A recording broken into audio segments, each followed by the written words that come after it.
a manager and you have to do a layoff, I just want to give you a few tips. I really think that you need to show empathy. You need to avoid making excuses. If it's the company's mistake, just own it. Just say, hey, we overhired. We made a mistake. Because at the end of the day, some of the layoffs that I've seen, obviously they've been recorded, what's really apparent is people are just shifting blame. They're almost saying, hey, it's not me, it's other leadership at the company.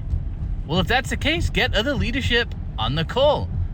But I think there just needs to be a higher level of accountability when it comes to layoffs. You need to realize that you're not just laying off a number on your accounts payable or your payroll. You're not just laying off a number in your HRIS system. You're laying off a human being. And most people who get laid off, they got to support a family.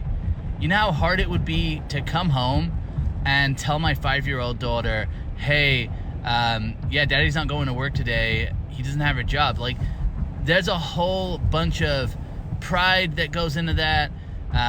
Work can be our identity often. And a lot of times if you do get laid off, it's really hard not to blame yourself and to think, hey, I could have done something better, or I'm a low performer. And right now, there are people who are getting laid off, and it's not the case.